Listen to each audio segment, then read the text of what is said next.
a chat. I mean, what do you want to sort of do the interview about, really? Well, I mean, my idea is that we're all brainwashed, and mm, our whole parameters and paradigms and concerns are imposed upon us, and we're all yeah. lapping it up. And I never cease to be amazed that people in North Korea or Iran or in an Arab area might just see the world totally different to us, and yet Mm. we all suppose our way is the only way. Did you see that film? I think it was Kim Jong Il that actually released it, but it was called Western Propaganda, Oh, and it was I know it very yeah. well. A very unique film you've brought up there. Yeah, no, it's yeah. Well, I mean, it's exactly what you're saying because it's about perceptions.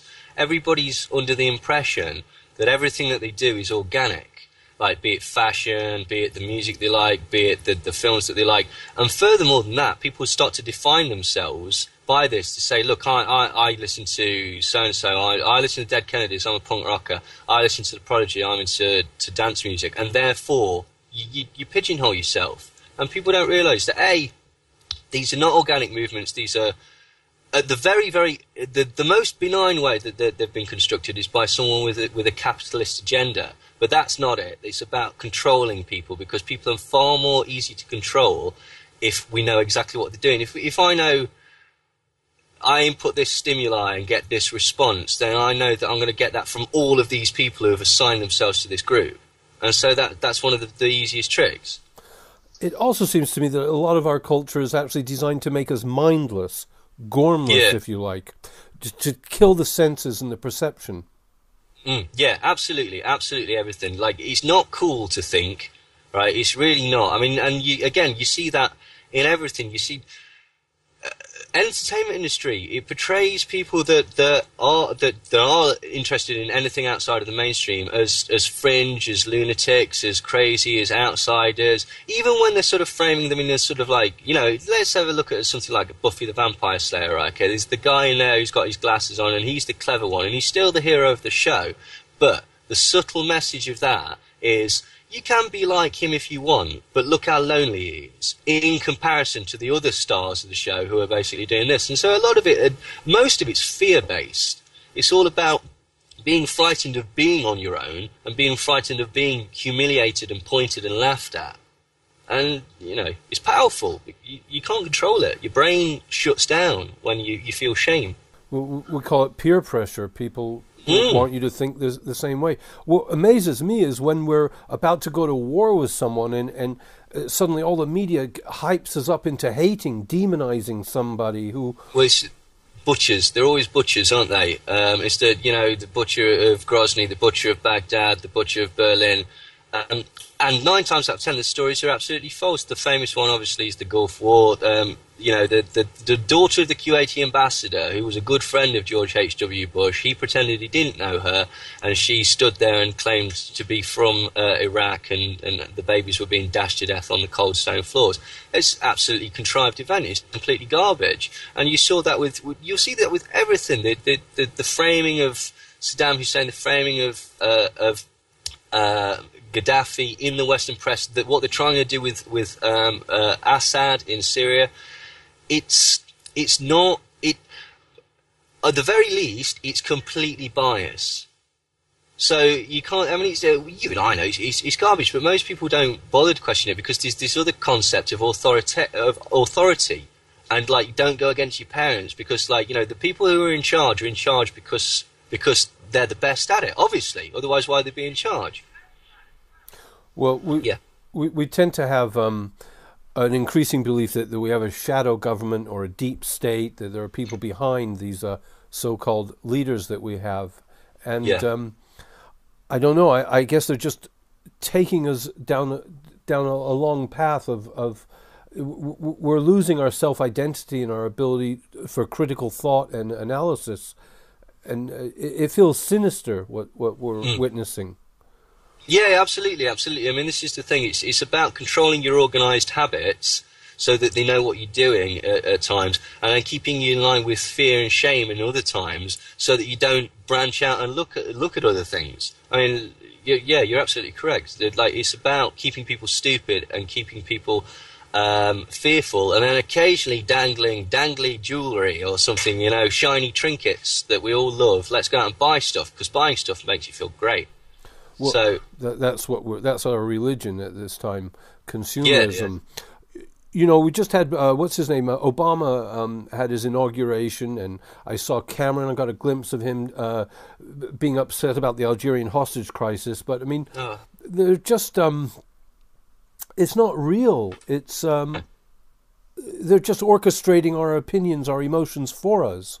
And nobody's allowed to go. Did you notice at the inauguration there was a series of music artists that were performing? There's a rapper called Lupe Fiasco, and he basically said, look, I didn't vote for Obama because he totally ignores the plight of the Palestinians. He knows what's going on there. He doesn't do anything about it, and he claims to be some sort of great humanitarian. So I didn't vote for him, and immediately was thrown off stage. Yes, I saw that headline. Why don't you summarize your book, please? Let us all know what your book is about. Sure. Well, it is split into 2 volumes. There we go. It's called Your Thoughts Are Not Your Own, Volume 1 and Volume 2. Volume 1 is Mind Control, Mass Manipulation and Perception Management. It's really the nuts and bolts of MKUltra, the history of MKUltra, the Tavistock Institute and their influence on the greater sort of the broader aspects of society, the doctors that are involved in mind control, the methods that they use, psychotronic weaponry. Then it looks at the Phoenix program, possible Manchurian candidates, admitted Manchurian candidates. Then it looks at the Phoenix program, and then the first volume winds up by making a comparison between the Phoenix program and serial killers, and noting the methodology of serial killers is remarkably similar to the Phoenix program, which was a terror campaign in Vietnam.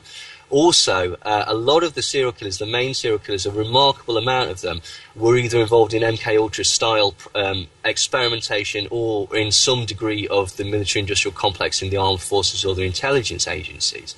And what you find is that if you're cynical-minded, you could note that would be the perfect way to frighten a population. Because the thing about a serial killer is it's random. There's no logic behind it. It's brutal, and it could happen to you. It could happen to you in your bed at night. And so what better way? The serial killers, basically, explosion started in America, in the sort of Santa Cruz area, briefly after William Colby, who was in charge of the Phoenix program in Vietnam, came back to America and was appointed as head of the CIA. And the Tavistock Institute, which is obviously deeply wired into the intelligence agencies, has this thing about reducing society to a childlike state through fear, because then you can impose whatever doctrine that you want from an authoritarian perspective easily, and people will go for it. The second book is called Marketing, Movies and Music, and it examines advertising, perception management, the way, like the Zimbardo experiments and Solomon Asch, the way that a whole swathes of society can be coerced without their knowledge. It then looks at the music industry and the entertainment industry, the film industry, and then winds up looking at LSD and the youth culture, the flower power generation and the hippie movement. It's my contention that basically that was an organized and orchestrated experiment, basically to get a lot of people involved in drugs and mysticism, and also to move them away from politics, move them away from anti-war, following these leaders who were proclaiming to be anti-war but actually never really made any statements. And the other interesting thing is, if you look at people like Frank Zappa, Jim Morrison, Joan Baez, David Crosby, Jerry Garcia, Jimi Hendrix, all these people, they were in the military, or they come from military families. They come from sort of elite families related to presidents and founding fathers and the elite banking organizations. And so the whole thing, it's a fallacy, it's a myth, it's a portrayal, like everything is. Every movement is co-opted and destroyed and diluted so that the power is taken out of it. And it's just that happens to be one that I could tie in with the LSD, which was obviously MKUltra, and show how it was used in a sort of mass social experiment. So the MKUltra is a kind of mercenary for the government.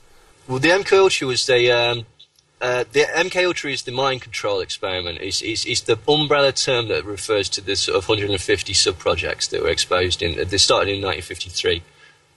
And why do we kind of respect authority? Why do we assume the government is trying to help us and make us better people?